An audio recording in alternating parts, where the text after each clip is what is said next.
Hi, friends. It's your old pal Papa Dale here. One more time with an episode in the series of Christ versus Culture.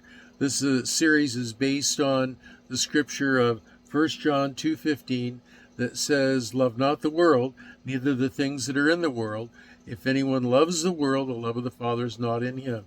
And what that means is that Jesus Christ needs to be your highest priority above everything, above your car, above your dog, above your job, above your family even, that Jesus Christ is to be number one. And if he's not, there's a problem in your relationship with him. So this is just one teaching of a series of hundreds of teachings about Christ versus culture. And the purpose of doing this is to edify the Church of Christ, to build up in the doctrine and the teaching of Jesus Christ in the minds and hearts of people who claim to be Christians. In addition to that, there's going to be a time in the very near future where the rapture of the church is going to take place. Be a whole lot of people left behind. They won't have a clue of how to read the Bible or what it means when they do read it. And so these teachings are designed to try to help them know a little bit more about Scripture. Who am I? I'm Papa Dale. I am a retired pastor, teacher, theologian, chaplain, evangelist, you name it. I've done it in the Christian church in 50 years of serving the Lord Jesus Christ. And I've even had time to be a businessman in and amongst all of that activity. So it's important for you to understand who is trying to teach you a little bit about the Bible. Scripture says in the end times false teachers will arise, and you need to be able to identify who the false ones are so you can ignore them. Now, I'm not a false teacher, but they're all going to say that. So you don't take my word for that or anybody's word. You check out what they teach with what the Scripture says. And if there's congruency there, then it's likely the truth. So anyway, we are about to embark upon a study that is titled Calculating Prophetic Dates. So here we go. The flesh, that is, the fallen human nature, is home to arrogance and ignorance among both the redeemed and the unrepentant. We are all, every one of us, susceptible to confirmation bias, selective focus, and self-fulfilling prophecy. These things tend to lead us to conclusions we desire, not necessarily conclusions that are true. Many do truly try to eliminate their bias, but the evidence that we haven't is that we think we have. We don't yet have complete control over our own hearts, according to Jeremiah 17:9. And with respect to prophecy, it's far easier to retro-engineer backward in time through all the dates and signs than it is to go forward. Just one topic. The prophecy of Daniel in chapter 9, verse 25 through 27 is a prime example. God says, quote, "Know therefore and understand that from the going forth of the commandment to restore and build Jerusalem unto the Messiah the Prince shall be 7 weeks, and 62 weeks. The street shall be built again, and the wall, even in troublous times." Now, a prophecy investigator trying to calculate the second coming of Christ would need to assume certain things to interpret this. And things can look very different depending on where you are personally on the timeline of events. Some of the challenges for a modern day prophecy interpreter is we must assume, one, that God created the earth in about 4,000 years ago. About 6,000 years ago. God created the earth in 4005 BC. 2, that Adam sinned in about 3971 BC. 3, that a prophetic week for God is 7 years to us, Daniel 9:2. And 4, that a heptad, a Hebrew word, heptad means 7 weeks of years, in Daniel 9:24.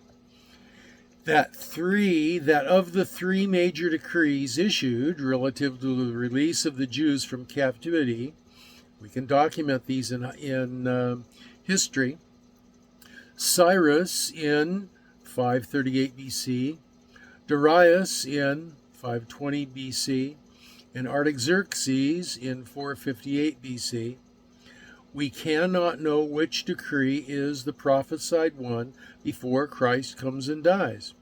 Oh, we can see it now, but which one would it be to the prophecy investigator in Cyrus' day, or in Darius' day, or in Artaxerxes' day? In the midst of the events, it's really difficult to know. That's why in the midst of the end times events here, it's difficult to really truly know. That these ideas lead to a crucifixion date of AD 30 only if Jesus was born before Herod's death in 4 BC. Jesus' anointing at about 30 years of age was meant to be 30 years of age and not an approximation. And Jesus' ministry was actually 3.5 years. That a prophetic year to God is 1,000 human years. Psalm 90 verse 4, 2 Peter 3 verse 8. That it's God's plan to bring about complete reconciliation of God and man through a 7,000-year process.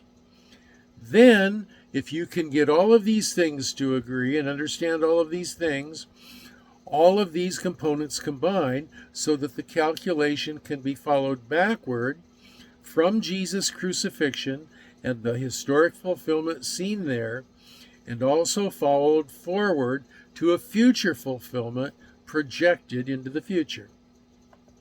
Now that's a lot of line upon line, precept upon precept, that has a lot of assumptions built upon assumption. So when your conclusion is based on a stack of types and approximations, each new one dependent on the last, it's a very unstable tower. Now personally, I'm convinced of the possibility of most of these ideas that I've just enumerated. However, it is a far more difficult task to calculate from these things forward into future prophecy. If any of them are off in the slightest, the future conclusion is not certain.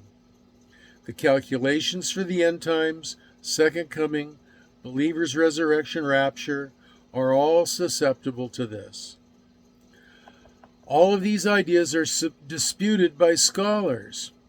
Some are just atheistic skeptics, but others are good and godly believers and followers of Jesus Christ.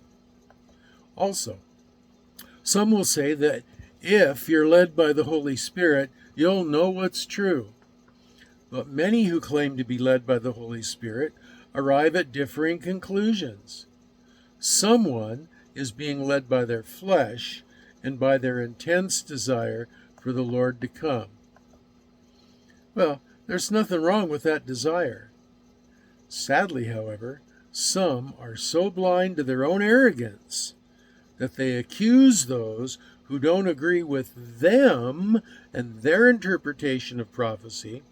They accuse them of being scoffers that Peter talked about in 2 Peter 3:3.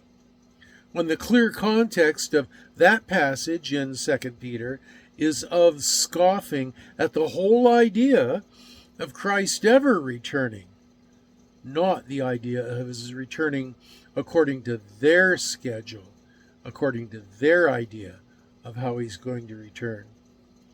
Now, these brothers in Christ need not be tempered. Let me start over on that sentence. These brothers in Christ need to be tempered with patience and trust that Jesus will return in his own timing at the perfect moment in history. Now, I believe in the feast days interpretation, that the Moedim of Leviticus 23 and that the Lord appointed as celebratory holidays for Israel are the dress rehearsals for the major events in the life of the Messiah. Well, why do I believe that? There are 7 of those days, And they are Passover, unleavened bread, first fruits, Pentecost, Feast of Trumpets, Feast of Atonement, and Feast of Tabernacles. 7. And 4 of them are in the spring of every year, and 4 of them are in the fall of every year. It's kind of like Thanksgiving or Independence Day in America, celebrating specific holidays at specific times. Now, the thing that leads one to believe that these are indicators of major events in the life of the Messiah are these.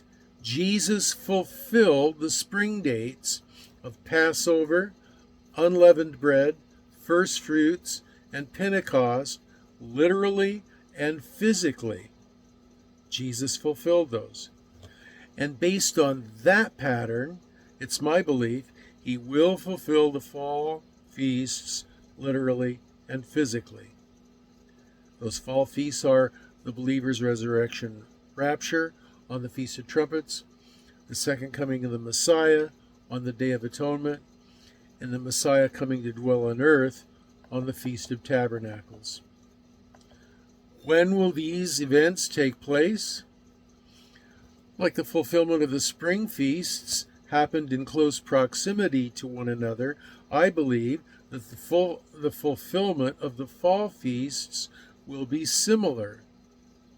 I was about 80% sure the rapture was going to be on the Feast of Trumpets this year, 2023. I was hopeful, but I was wrong.